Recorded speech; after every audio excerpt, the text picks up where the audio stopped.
students, we are discussing chapter 3rd of the class 9th science. The name of chapter is atoms and molecules.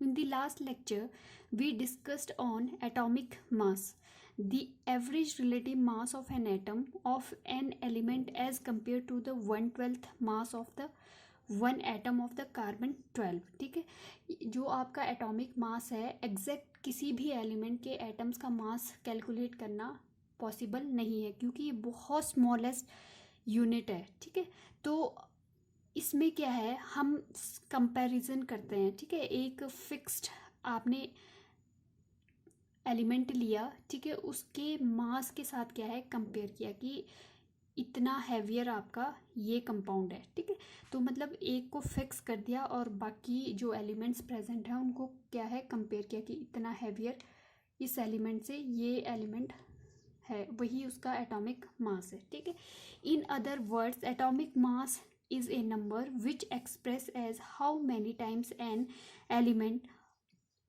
Of atom of element is heavier than the 1/12th mass of the carbon atom. ठीक है, तो इसमें क्या है, carbon 12 जो isotope है इसको लिया गया, इसको फिक्स किया गया इसके मास को, क्योंकि जो कार्बन ये मोस्ट अबंडेंट एलिमेंट है. ठीक है, तो इसलिए क्या है कार्बन के एलिमेंट को लिया गया और क्या है इसको फिक्स किया गया और क्या है जो भी दूसरे एलिमेंट है उसको क्या है उसके साथ उसका कंपैरिजन किया गया. ठीक है, तो एटॉमिक जो मास है किसी भी एलिमेंट का अगर निकालना है, it is equal to mass of one atom of the element upon 1/12th mass of the one carbon atom. ठीक है, तो इसकी वैल्यू क्या है, फिक्स है आपकी. ठीक है, 1/12th of carbon 12 atom means उसका एटॉमिक नंबर क्या है 12, तो ये तो 1 आ जाएगा आपके पास. तो यहाँ पे जिस भी एलिमेंट का मास है तो ये आ जाएगा AMU के इक्वल. ठीक है, atomic mass unit is expressed in atomic mass is expressed in atomic mass unit means जो एटॉमिक मास यूनिट है उसको हम डिनोट करते हैं AMU से. ठीक है, और आल्सो U से. ठीक है, तो ये क्या है atomic mass unit. It is defined as 1/12th mass of the carbon atom, और ये क्या है आपकी 1/12th है आपकी मास ऑफ कार्बन 12 एटम के. ठीक है, तो हमने फाइंड आउट भी किया था कैसे कैलकुलेट करना है एटॉमिक मास. ठीक है, फॉर एग्जांपल अगर आपने हीलियम का एटॉमिक मास निकालना है, ठीक है, तो आपको पता है हीलियम का जो देखो अगर डिनोट करता है He तो इसका एटॉमिक नंबर क्या है 2, 4 क्या है एटॉमिक मास. ठीक है, अगर हम बात करते हैं प्रोटॉन, न्यूट्रॉन और इलेक्ट्रॉन्स की, ठीक है, तो कितने प्रेजेंट है इसके अंदर. ठीक है, तो जब भी हम प्रोटॉन, न्यूट्रॉन, इलेक्ट्रॉन की बात करते हैं, ठीक है, तो प्रोटॉन तो आपका इक्वल होता है एटॉमिक नंबर के. ठीक है, ये क्या है एटॉमिक नंबर, ये क्या है मास नंबर. ठीक है, तो यहाँ पे कितना आ गया, ये तो हो गया इक्वल टू मास नंबर क्या है आपका 2. ठीक है, तो प्रोटॉन कितने हो गए इसमें 2. ठीक है, फिर आपका न्यूट्रॉन कितने हो गए यहाँ पे, ये न्यूट्रॉन कितने हो गए कि न्यूट्रॉन क्या होता है देखो मास नंबर होता है आपका प्रोटॉन प्लस न्यूट्रॉन मीन्स जो भी सेंटर में प्रोटॉन और न्यूट्रॉन का मतलब टोटल सम है वो किसके इक्वल होता है एलिमेंट के मास के इक्वल. ठीक है, विच इज़ इक्वल टू, तो ये न्यूट्रॉन क्या आ जाएगा यहाँ से, तो मास नंबर माइनस प्रोटॉन. ठीक है, मीन्स आपका मास जो नंबर है न्यूट्रॉन है वो मास नंबर माइनस प्रोटॉन है मीन्स 4 - 2 इक्वल टू 2. फिर बात आती है इलेक्ट्रॉन, इलेक्ट्रॉन किसके इक्वल होता है इक्वल टू प्रोटॉन 2. ठीक है, अब बात करते हैं हम मास नंबर. ठीक है, अगर हम मास नंबर निकालना है, अगर आपके पास गिवन है कि आपके पास एटॉमिक नंबर दिस है, न्यूट्रॉन ये है. ठीक है, तो अगर आपने मास नंबर निकालना है तो कैसे निकालेंगे, sum of proton and neutron. Electron का हम नेग्लिजिबल करते हैं क्योंकि बहुत स्मॉल होता है. ठीक है, जो मास है इलेक्ट्रॉन्स का. ठीक है, तो प्रोटॉन प्लस न्यूट्रॉन 2 + 2 = 4. ठीक है, तो ये आ गया आपका 4 मास नंबर. ठीक है, इस टाइप से हम क्या है फाइंड आउट करते हैं। अब हमने निकालना है एटॉमिक मास, एटॉमिक मास, ठीक है। अब हमको पता है कि ये क्या है, एटॉमिक मास अगर हीलियम का निकालना है, एटॉमिक मास ऑफ हीलियम, ठीक है। तो ये क्या है, आपके पास फॉर्मूला है कि mass of an atom of the element means mass of one atom of helium upon 1/12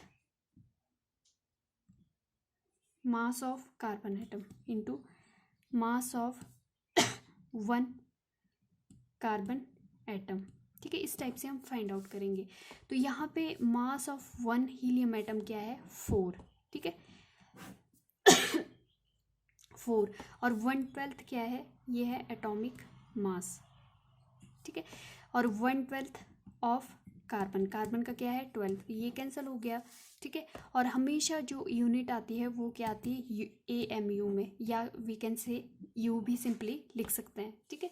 कल भी हमने बात की थी, इसको U भी लिख सकते हैं। तो यहाँ पे 4 तो हीलियम का एटॉमिक मास आ गया, 1 एटम का, ठीक है। फिर यहाँ पे क्या है 1/12 मास ऑफ कार्बन एटम, मतलब अगर हम किसी भी एलिमेंट के 1 एटम का मास फाइंड आउट करना है, ठीक है, एटॉमिक मास निकालना है, तो वो क्या है 1/12 मास ऑफ कार्बन एटम है, ठीक है। इतना याद रखना है, ठीक है। तो यहाँ पे क्या होगा, 4 तो इसका एटॉमिक नंबर है, और 1/12 क्या आ जाएगा, ये कैंसिल हो गया, ये ऑलवेज U के इक्वल होता है, 1 U के, ठीक है। तो यहाँ पे जो atomic mass of helium atom क्या आ गया, 4 AMU, ठीक है 4 AMU, ठीक है। तो आपने ये याद रखना है कि किसी भी एलिमेंट का आपने एटॉमिक जो मास निकालना है तो किस टाइप से निकालना है, ठीक है। आज हम नेक्स्ट टॉपिक डिस्कस करेंगे एवरेज एटॉमिक मास, ठीक है। It has been found that majority of the elements found to process several isotopes, ठीक है। अब आगे क्या है, एटॉमिक मास की तो हमने बात की, ठीक है। फिर बात आती है एवरेज एटॉमिक मास, क्योंकि कुछ एक एलिमेंट ऐसे थे कि उनके क्या है आइसोटोप्स थे, ठीक है। आइसोटोप्स क्या होते हैं आपके पास, ठीक है, आइसोटोप्स क्या होते हैं, ठीक है, सेम एलिमेंट कंटेन्स, ठीक है, सेम एटॉमिक नंबर,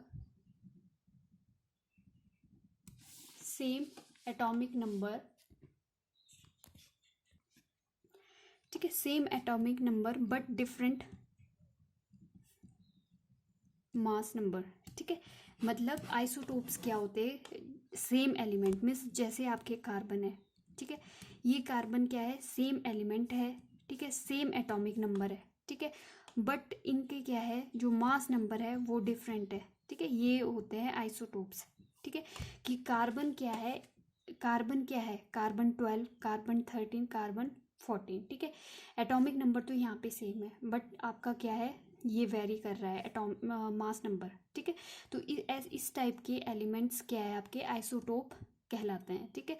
आइसोटोप्स में क्या होता है, ये इसमें कैलकुलेट करना इस जो आपका एटॉमिक मास है वो डिफ़िकल्ट हो गया, ठीक है। तो इसके लिए हमने यूज़ किया एवरेज एटॉमिक मास, ठीक है, एवरेज एटॉमिक मास, ठीक है। फिर isotopes are different atoms of the same element possessing different atomic masses but same atomic number. The atomic mass of each isotopes is determined separately and then combined according to the ratio of their proportion of occurrence.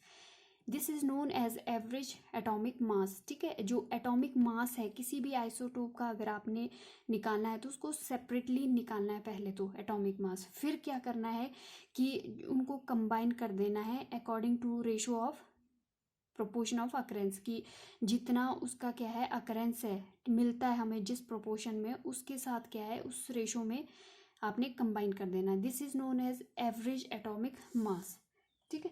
उसको क्या बोलते हैं average atomic mass. If an element have 3 isotope, अगर कोई element है उसके 3 isotope है with atomic masses, अगर उनके एटॉमिक मासेस क्या है M1 M2 एंड M3, ठीक है, and there these occur in the ratio of x y z, और वो क्या है एक्स वाई जेड रेशो में है, ठीक है।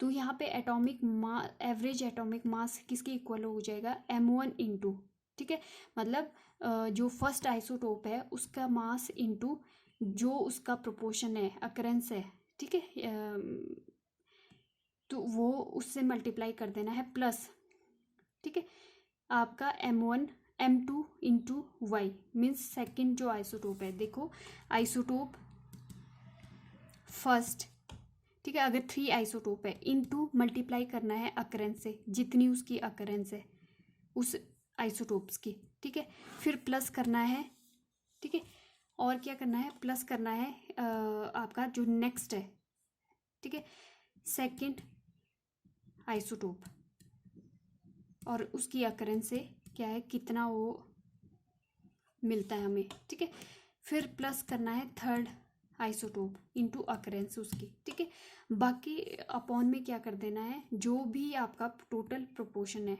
एक्स प्लस वाई, मतलब टोटल अकरेंस जो है, टोटल अकरेंस जो है आइसोटोप्स की, उससे क्या है डिवाइड कर देना है, ठीक है। फॉर एग्जांपल, ठीक है, अगर हम average atomic mass find out करना है, ठीक है, आइसोटोप अगर कार्बन का करना है, ठीक है, कार्बन के हमको पता है 3 आइसोटोप है, ठीक है, कौन कौन से 12, 13 और 14, ठीक है। अब हम एज्यूम किया मैक्सिमम जो मतलब अप्रोक्सीमेट जो आपकी कार्बन 12 की अकरेंस है, जो हमें जो मिलता है नेचर में जो कार्बन मिलता है, तो वो क्या है 99% है, और जो कार्बन 13 है वो 1% है, कार्बन 14 क्या है आपका 0 पॉइंट समथिंग परसेंट है, 0.1, तो वी कैन सिंपली से कि 0% है, ठीक है। तो अब आपने क्या है एवरेज एटॉमिक मास निकालना है, ठीक है, एवरेज एटॉमिक मास, ठीक है, तो आपने क्या करना है अब निकालना है, ठीक है, टोटल मान लो इसकी क्या है 100 है, 100% अकरेंस, अगर टोटल इसको ऐड कर ले तो ये क्या बना 100%, ठीक है। अब फॉर्मूला क्या है कि आपका जो फर्स्ट आइसोटोप है 12, ठीक है, इंटू अकरेंस कितनी इसकी 99, ठीक है, प्लस, ठीक है, सेकेंड आइसोटोप क्या है कार्बन 13 इंटू अकरेंस कितनी है 1, प्लस फोर्थ कौन सा है आपका 14, ठीक है, इंटू अकरेंस क्या है 0, ठीक है। तो ये क्या आ जाएगा, अगर इसको सॉल्व करेंगे ये तो 0 के इक्वल हो गया, ठीक है, 12 इंटू 19 प्लस 13, ठीक है, ये 0 हो गया आपका, ठीक है, अपॉन 100, तो ये आपके पास अप्रोक्सीमेट आ जाएगा 1201 अपॉन 100, ठीक है। अगर इसको हम पॉइंट्स में लिखेंगे तो 12.01 AMU, ठीक है, यूनिट ऑफ, तो कार्बन का जो एटॉमिक मास एवरेज एटॉमिक मास है वो क्या है 12, ठीक है। तो आपने ऑलवेज याद रखना है जो एवरेज एटॉमिक मास है वो हम आइसोटोप्स की केस में लेंगे, ठीक है, क्योंकि आइसोटोप्स में क्या होता है कि डिफरेंट आपके मास नंबर वेरी करते हैं, ठीक है, तो कॉमन जो हमने लेना है एवरेज एटॉमिक मास लेना है, ठीक है, तो उसको इस टाइप से हम क्या है मल्टीप्लाई कर देंगे आइसोटोप्स और उसकी अकरेंस को, और सारे आइसोटोप को ऐड करके उसकी अकरेंस से मल्टीप्लाई करके आपने क्या है डिवाइड कर देना टोटल अकरेंस से, ठीक है। इस टाइप से आपके पास एवरेज एटॉमिक मास आ जाएगा।